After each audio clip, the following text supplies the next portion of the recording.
Apparemment, 2026, c'est le nouveau 2016. En tout cas, c'est ce que j'entends depuis le début de l'année et personnellement, j'avais envie de le transformer version livre et de vous présenter les livres banger que je lisais en 2016 et les livres qui s'y rapprochent le plus en 2026. Et figurez-vous que lorsque j'ai préparé cette vidéo, je me suis clairement rendu compte que l'année 2016 était une très bonne année au niveau de mes lectures. Donc j'avoue, j'ai vraiment hâte de vous présenter tous ces livres-là. Pour me faciliter la vie, je vais mettre des photos à chaque fois avec 2016 et 2026. J'avoue, j'avais pas envie de fouiller dans toute ma bibliothèque après plus ou moins 20 livres. Enfin, ça allait vraiment être énorme. Et personnellement, ranger et tout ça après, ça me démotivait un petit peu. Donc je trouve que les photos, c'est ce qu'il y a de plus simple.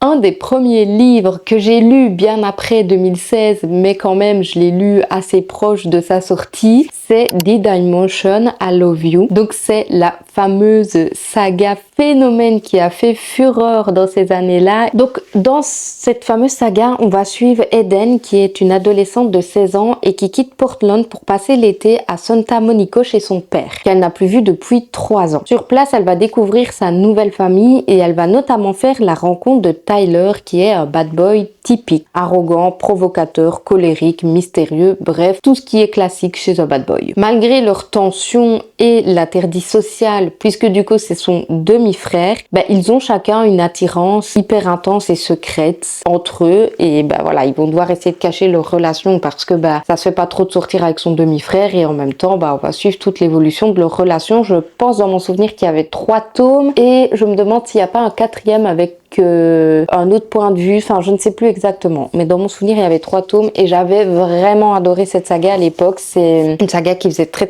fortement parler d'elle et franchement trop bien quoi, c'était vraiment une saga coup de cœur de l'époque, donc j'avais adoré. En 2026, pour moi ce qui se rapproche le plus de cette saga, c'est la saga À Contresens. Je ne l'ai pas lu mais j'en ai entendu beaucoup parler et je pense que c'est ce qui peut se rapprocher le plus de cette saga. En tout cas, je cherchais un roman où il y avait une histoire de demi-frère, demi-sœur, etc.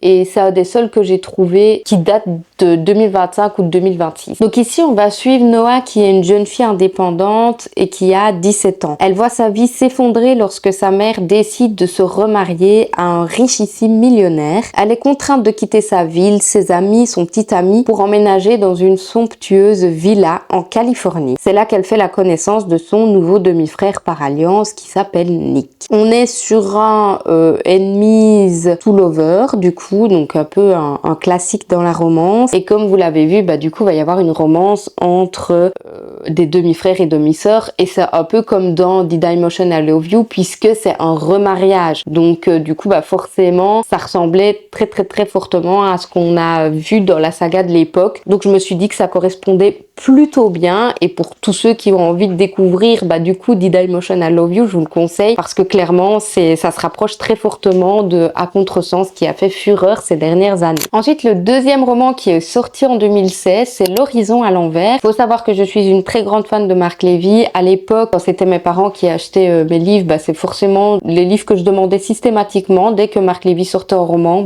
je leur demandais de m'acheter son dernier roman ou alors avec mon argent de poche, je m'achetais son dernier roman. Et donc celui-ci est sorti en 2016. C'est celui que j'ai le moins préféré de Marc Lévy jusqu'à maintenant, mais ça reste quand même un Marc Lévy, un classique, donc fallait forcément que j'en parle dans cette vidéo. Donc ce roman il mêle romance et science-fiction. Donc c'est assez étonnant, je dirais, venant de la part de Marc Lévy, puisque voilà, il n'est pas trop roman de science-fiction habituellement. Et on va suivre 3 étudiants en neurosciences qui tentent de sauvegarder la conscience de Hope, qui est atteinte d'une maladie incurable. Et donc avant sa mort, ils explorent les limites de la science, de l'immortalité, de l'amour, enfin vraiment tout un truc autour de la science. Comme roman qui pourrait être comparé à celui-là ici dans nos années récentes, je dirais qu'on peut parler de Love Hypothesis. De nouveau, je ne l'ai pas lu, même si je l'ai dans ma palle celui-là, mais c'est un roman qui mêle la science à l'amour, et donc je me suis dit que ça se rapprochait plutôt de ce que Marc Lévy avait voulu nous transmettre à l'époque. Donc ici, on va suivre Olive, qui est doctorante en 3e année de biologie et qui ne croit plus du tout aux relations durables. Elle souhaite que sa meilleure amie Anne sorte avec son ex-petite amie sans culpabiliser. Pour prouver à sa copine qu'elle a bel et bien tourné la page, Olive panique et embrasse fugueusement événement le premier homme qu'elle croise dans un couloir sombre du laboratoire. Cet homme s'avère être le docteur Adam, un jeune professeur de génie, mais réputé pour être un tyran glacial et détesté de tous.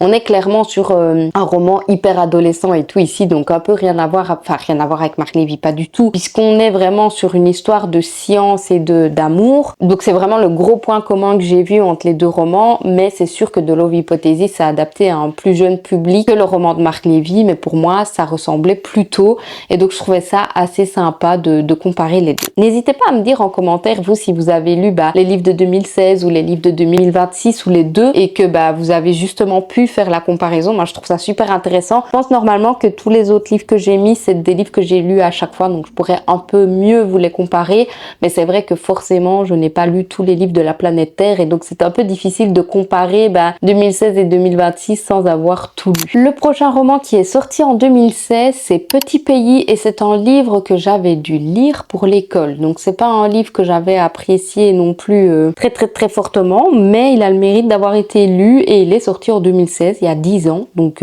il faut clairement en parler. Donc ici on suit une histoire qui débute en 1990 à Bujumbura, la capitale du Burundi. On va suivre Gabi qui est un garçon de 10 ans et qui est né d'un père expatrié français et d'une mère rwandaise. Il mène une vie paisible, privilégiée et pleine d'insouciance. Avec sa bande de copains, il passe ses journées à faire les 400 coups, à voler des mangues, enfin un petit peu tout ce que les enfants de 10 ans font à cet âge-là. Mais malheureusement, il y a des événements qui vont un petit peu fissurer cette insouciance. En premier lieu, nous avons les parents de Gabi qui se séparent, sa mère qui supporte de moins en moins l'exil et le racisme qu'elle vit en fait au quotidien. Ensuite, la politique s'immisce dans le quotidien. Gabi, qui ne s'était jamais posé de questions sur ses origines, est forcée de découvrir la distinction et les tensions entre Hutus et Tutsi, donc c'est des comment on appelle ça, des racines qu'il a finalement. Et donc en 1993 ça marque le début du chaos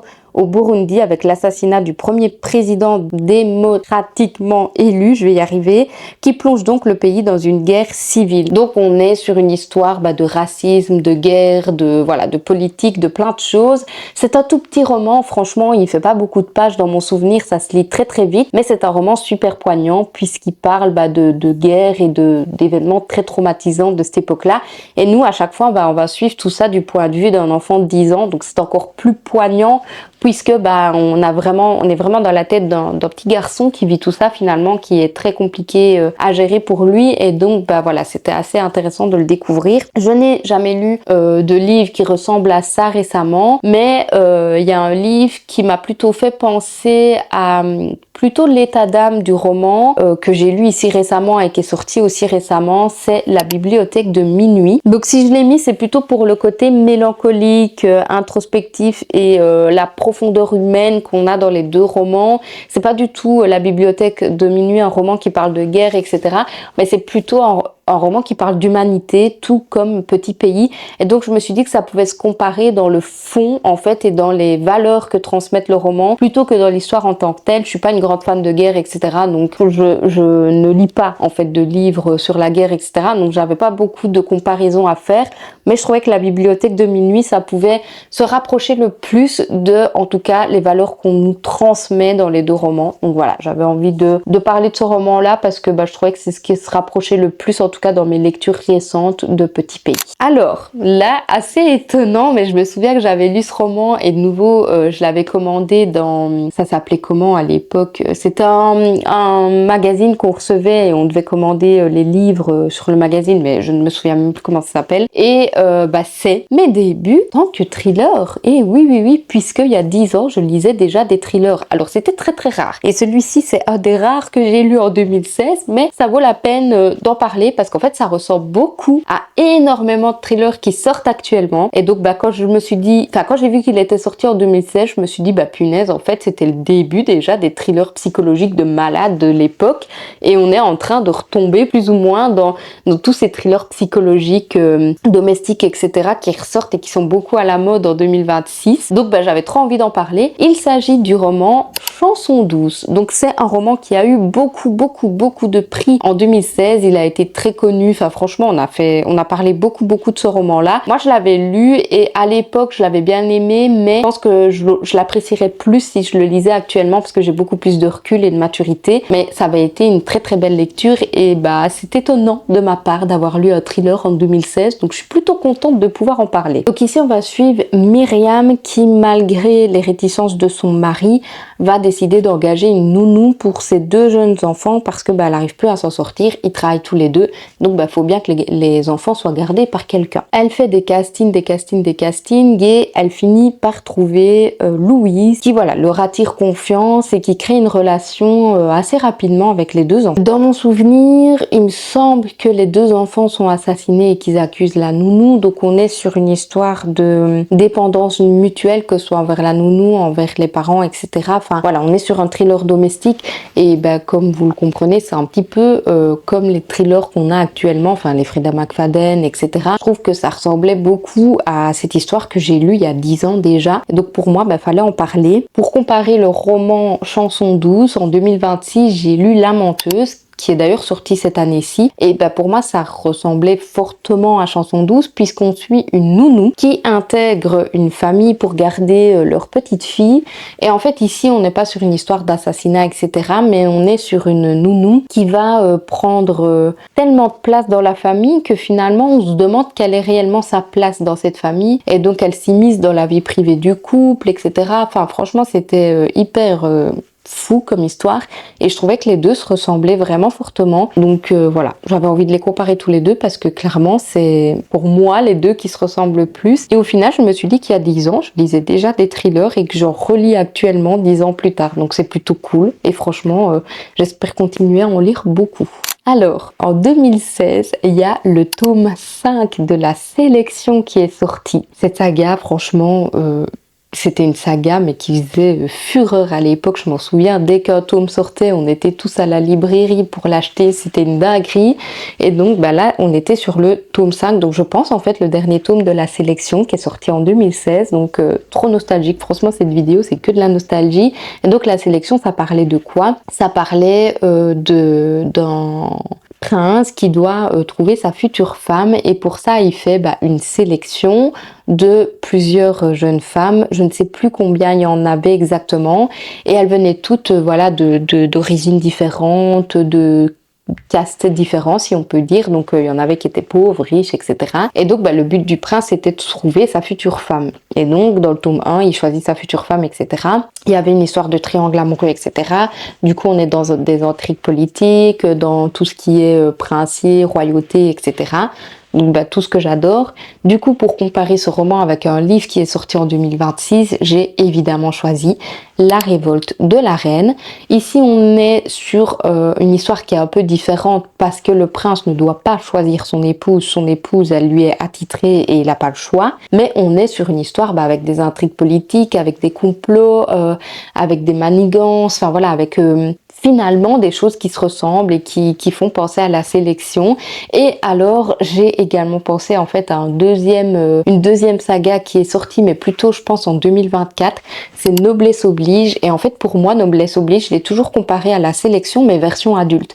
La Sélection c'est vraiment une saga adolescent, enfin franchement c'est young adulte, voilà, on est sur des histoires assez simples, on n'a pas vraiment de se mettre, même s'il y a certaines scènes où voilà on imagine ce qui se passe entre les personnages. Que Noblesse Oblige, c'était vraiment un level au-dessus. Donc on est sur une télé-réalité comme dans La Sélection finalement. Et en fait dans Noblesse Oblige, on a une jeune femme qui veut se marier au prince pour découvrir les complots et les manigances, les secrets de la famille royale. Quand on les découvre, ils sont vraiment horribles, affreux. Enfin franchement, on n'imaginait pas ça du tout. Donc on est vraiment sur un level au-dessus de La Sélection. C'est très art, c'est très gore, c'est sombre. Et c'est vraiment pour moi La Sélection mais version adulte. Donc vraiment si vous avez aimé La Sélection il y a 10 ans, vous apprécierez Noblesse Oblige et La Révolte de la Reine que je vous recommande amplement parce que pour moi quand je les lisais ça me faisait grave penser à La Sélection. Ensuite un roman qui est sorti en 2016 c'est Ma raison de respirer. Donc c'est le tome 3 en fait de Ma raison de vivre que j'ai clôturé là récemment. En fait Ma raison de vivre, on suit quoi? On suit une jeune adolescente de 17 ans dans mon souvenir qui va à l'école, qui est maltraitée chez elle par la femme de son oncle parce que elle connaît pas son père et sa mère était maltraitante envers elle aussi. Et donc elle a été habitée chez son oncle et finalement la femme de son oncle est maltraitante envers elle. Et donc on suit un petit peu toute l'évolution de son adolescence. On parle beaucoup de dépression, du coup de maltraitance, d'amitié et d'amour aussi parce que du coup elle se permet pas d'avoir de relations sérieuses puisque elle sait tout ce qu'elle vit chez elle et elle veut pas que son petit copain rentre dans son univers, si on peut dire ça comme ça. Donc voilà, on a vraiment 3 tomes avec une évolution du personnage et de ce qu'elle vit chez elle finalement qui est assez intéressant. Et donc pour le comparer, c'est un livre qui est sorti je dirais aussi en 2024 mais c'est le plus récent que j'ai trouvé. Il s'agit de Troublemaker de Laura Swan. Là on suit aussi une adolescente de 17 ans qui est maltraitée chez elle et qui pareil elle subit des choses atroces. On n'est pas du tout sur la même romance puisque elle va sortir avec son prof et dans Ma raison de vivre elle sort avec un élève, tout ce qu'il y a de plus banal. Mais on est de nouveau sur un level en plus de Troublemaker parce que on aborde des choses qui sont beaucoup plus sombres que dans Ma raison de vivre, mais pour moi c'était plutôt similaire parce que les histoires des 2 jeunes filles se ressemblent et donc pour moi c'était la meilleure comparaison que je pouvais faire. Ensuite en 2016 on a Before tome 1 qui est sorti. Donc à l'époque on a eu After qui est sorti, puis après les After on a eu les Before. Donc j'ai décidé de parler de cette saga parce qu'After c'était quand même le summum du summum à l'époque. Tout le monde lisait les livres, regardait les films, vraiment c'était le 50 nuances degrés des ados finalement. Donc pour le comparer, en fait j'ai décidé de choisir la saga Twisted Love et principalement le tome 1 parce que ça ressemble plus ou moins à ce qu'on vivait avec After. Et c'est vrai qu'en fait quand j'écoutais, parce que je les ai écoutés en livre audio, les Twisted Love, ça me faisait grave penser à After, mais de nouveau c'est un level au-dessus, c'est pas young adult alors qu'After c'est young adult, etc. Mais c'est des romans qui se ressemblent, c'est des romans un peu érotiques comme ça avec tout ce que les jeunes peuvent vivre, tout ce qu'ils peuvent ressentir, etc. Des relations toxiques, etc.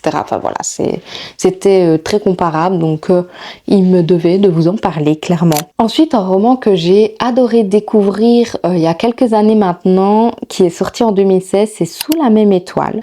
C'est un roman qui est très particulier, qui peut mettre un petit peu mal à l'aise, mais que personnellement j'avais adoré et ça reste un coup de cœur pour moi. Donc ici on va suivre un frère et une sœur qui vont devoir trouver le moyen de protéger le garçon qu'ils aiment tous les deux. Une fois le lycée terminé, Hunter et sa demi-sœur décident de prendre une année sabbatique et d'emménager chez leur père, qui habite assez loin de chez leur mère, on va dire. Là-bas, ils retrouvent Chance, qui est un garçon fantasque avec qui ils passent tous leurs étés depuis l'enfance. Ashlyn et Hunter éprouvent bientôt pour lui des sentiments qu'ils ne devraient pas forcément éprouver. Mais ils comprennent aussi que les excentricités de Chance dissimulent une vérité bien plus noire. Et donc le roman que je viens de vous décrire là m'a fait clairement penser à La nuit où les étoiles se sont éteintes.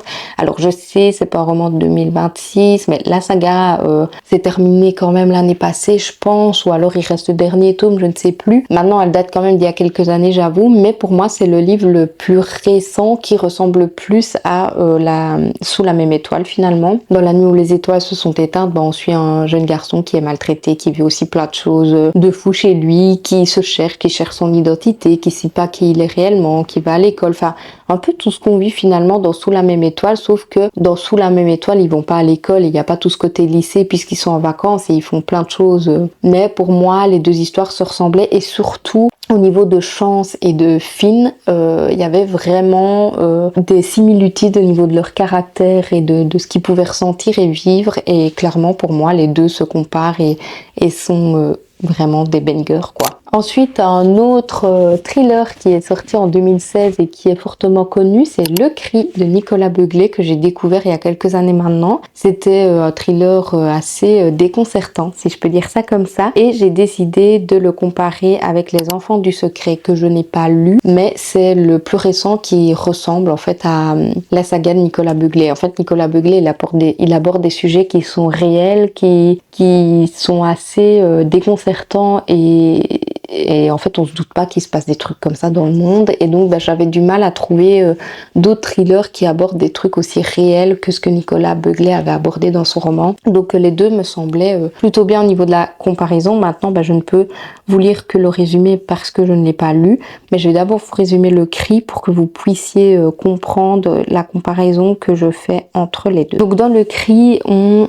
suit Sarah qui est une enquêtrice et qui va devoir aller faire une enquête dans un hôpital psychiatrique. Là-bas, elle est appelée parce que il y a le patient 488 qui est mort, et en fait il est mort mais en étant figé, comme s'il avait crié et que son cri était resté sur son visage. Sur son front il est gravé aussi quelque chose, et donc l'enquêtrice Sarah va devoir découvrir ce qui se passait, et là on va vraiment découvrir un truc de fou qui s'est réellement passé à l'époque et qui se passait dans un hôpital psychiatrique qui a réellement existé. On a l'histoire vraie à la fin du roman pour qu'on puisse comparer l'histoire et l'histoire vraie. Et donc maintenant je vais vous lire le résumé du roman Les Enfants du Secret parce que forcément je l'ai pas lu, donc je ne peux pas vous en parler. Donc ici on est à... Attendez, j'ai pas le résumé. Alors, Paris, porte de la Chapelle, à quelques heures d'intervalle, 2 hommes sont retrouvés défigurés, sacrifiés, empreintes effacées. L'affaire s'annonce compliquée pour le commandant de la crime et elle va vivre un cauchemar lorsque la légiste succombe à une fièvre hémorragique après l'autopsie. Que cache le rituel autour de ces crimes? Quel lien unissait les victimes? Au fil de l'enquête, Marie et son équipe remontent la piste d'un scandale entre la Creuse et la Réunion. Un drame qui dépasse de loin tout ce qu'elle pouvait imaginer. Donc ici, je l'ai pris parce que j'ai l'impression qu'on est sur une histoire qui a l'air d'être plus ou moins réelle. Enfin voilà, qui peut être comparée à ce que j'ai lu dans le cri. Maintenant, comme je vous l'ai dit, je l'ai pas lu, donc je ne peux pas savoir. Mais si certains l'ont lu, je pense que ça peut être sympa de le dire en commentaire. Comme ça, je vois si je fais des bonnes comparaisons, même sans avoir lu les romans. Ensuite, la prochaine saga qui est sortie en 2016, c'est Royal Saga. J'ai lu que les 3 premiers tomes, je pense. Donc, ici, on suit Clara Bishop, qui est une femme moderne, brillante, jeune diplômée, introvertie et échaudée par un passé amoureux catastrophique. Elle est bien décidée à faire de sa carrière un succès. Elle accepte un jour de suivre sa colocataire à une réception huppée à laquelle participent tous les Gotha et rencontre belle et mystérieux inconnus. Quelle n'est pas sa surprise lorsqu'elle découvre quelques jours plus tard, à la une de tous les journaux, à scandale, une mauvaise photo floue de leur furtif baiser. Elle a embrassé le prince héritier Alexander et il veut la revoir. Prince d'accord, mais surtout bad boy. Il contrôle, il exige, il est dangereux et elle n'arrive pas à lui dire non. Tous les deux ont des secrets qui pourraient les déchirer ou les conduire à se rapprocher, mais les paparazzis en mêlent tout. Elle doit décider jusqu'où elle est prête à aller pour le roi et pour le pays. J'avais totalement oublié de quoi parlait cette saga, donc le résumé vient de me ramener des images d'il y a 10 ans, et en fait je me souviens, on est sur de nouveau une saga avec de la royauté mais un peu différent. Je dirais que ça ressemble un peu à Maid Majesty de maintenant, si je peux dire ça comme ça. À l'époque j'aimais bien, mais quand je prends un peu de recul, je me rends compte que ça soit After ou cette saga là, etc., on est vraiment sur des relations hyper top. En fait ça aurait pu apparenter au genre dark romance de l'heure actuelle qu'il n'y avait pas encore à l'époque, mais franchement trop intéressant de faire ce petit exercice, de voir les livres que je lisais il y a 10 ans et les livres que je lis actuellement. Donc comme je vous l'ai dit, ça peut un petit peu ressembler à Maid Majesty parce qu'on est sur une histoire de paparazzi et de scandale, etc. Mais moi, pour le comparer, j'avais plutôt mis le tome 2 de la saga Twisted Love, qui est Twisted Games. Je vais t'ouvrir, Bobo, j'attends. Donc, j'avais choisi Twisted Game. Pourquoi? Parce qu'on est sur une histoire de royauté. Ici, c'est plutôt la femme, du coup, qui est célèbre, princesse, machin bazar. Et elle se met en couple, je pense, avec son garde du corps. Donc, c'est pas similaire en tant que tel, mais je trouve qu'au niveau de la relation, c'est plutôt similaire puisque on est sur une relation qui est assez tendancieuse et qui n'est pas non plus hyper joyeuse et good vibes. Donc voilà, j'avais comparé les deux parce que je trouvais que ça se ressemblait plutôt. Ensuite, en 2016, il y a le tome 1 de la saga Effet de vague qui est sorti. C'est des sagas qui étaient énormes. Enfin, vraiment, les 3 tomes sont gigantesques. Et pour moi, c'était un peu de nouveau le 50 nuances de Grey de l'époque, pour les jeunes plutôt. Ici du coup, alors ici on va suivre Matt Garrett qui est un homme d'affaires qui n'a pas l'habitude d'être dominé ni dompté, il est incapable d'aimer. Et on suit également Alexiane qui est une jeune avocate franco-américaine dont le rêve est de travailler à la cour pénale. Elle ne cherche pas plus que lui à vivre une histoire d'amour. Entre eux, l'accord est clair, juste une nuit, mais l'aventure d'une nuit va très rapidement se compliquer. Matt et Alex sont liés par la découverte d'un secret.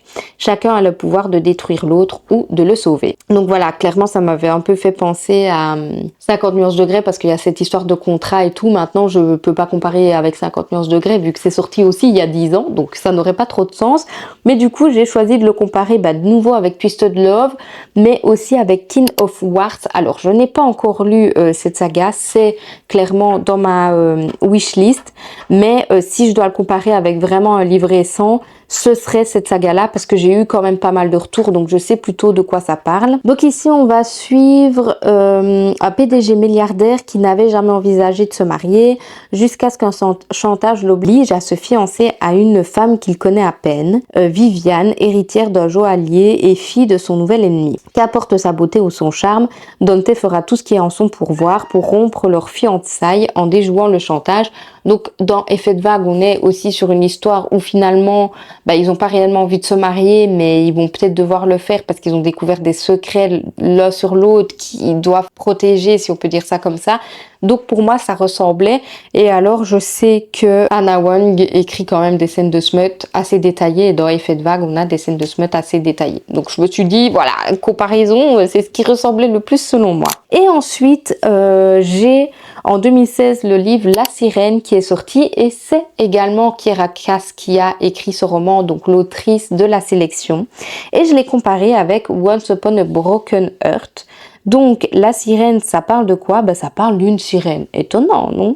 Ici, donc, en fait, on suit Kylen, qui est une sirène vouée à servir son maître, l'océan, en poussant les humains à la noyade. Son arme, une voix fatale, pour qui a le malheur de l'entendre et qui l'oblige à se faire passer pour muette lorsqu'elle séjourne sur la terre. Akinli, lui, est un séduisant jeune homme qui incarne tout ce dont Kylen a toujours rêvé. Alors que leur amour naissant leur fait courir un grave danger, Kylen est-elle prête à tout risquer pour Akinli? J'ai choisi de le comparer avec Once Upon a Broken Heart parce qu'on est sur une histoire un peu fantastique comme ça, avec des contes de fées, sirènes et tout ça. Et je me suis dit que ça se comparait plutôt bien.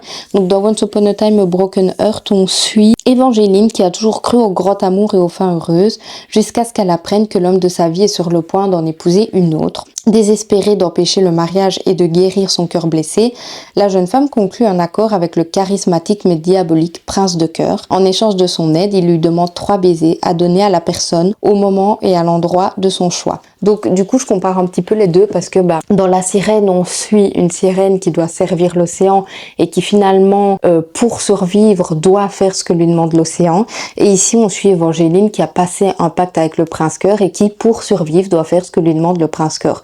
Donc on est sur une histoire de malédiction, d'accord, etc., d'amour finalement, parce que c'est clairement ce qui lie les deux livres pour moi. La Sirène où il y a cette histoire d'amour et est-ce qu'ils vont réellement pouvoir vivre leur histoire d'amour tous les deux, puisque la sirène est censée tuer chaque homme qui s'approche de l'océan. Et dans Once Upon a Broken Heart, en fait, Evangeline recherche l'amour à tout prix, et donc est-ce qu'elle va réellement le trouver? Ça, vous le découvrez si vous lisez les romans. Donc voilà, j'en ai fini de comparer un petit peu l'année 2016 à l'année 2026. Je me rends compte quand même qu'il y a 10 ans, je lisais déjà de très très belles lectures qui m'ont fortement marqué. Je m'en souviens encore maintenant, même si voilà, j'ai pas tous les détails des résumés et que je vous les ai lus, plutôt que de me souvenir ce que c'était comme lecture, clairement c'est des lectures qui m'ont marqué et que j'avais adoré. Donc et je me rends compte aussi qu'en 2026 on a des lectures qui sont tout aussi bien qu'il y a 10 ans. Donc franchement c'était trop chouette de faire ce concept. Ça m'a permis d'avoir plein de nostalgie, de me rappeler plein de bons souvenirs et c'était vraiment trop chouette. N'hésitez pas à me dire vous en commentaire les livres que vous lisiez il y a 10 ans et si vous pouvez un petit peu les comparer aux livres qui sortent à l'heure actuelle. Sur ce, je vous fais de gros bisous et je vous dis à la prochaine dans une autre vidéo. Bye!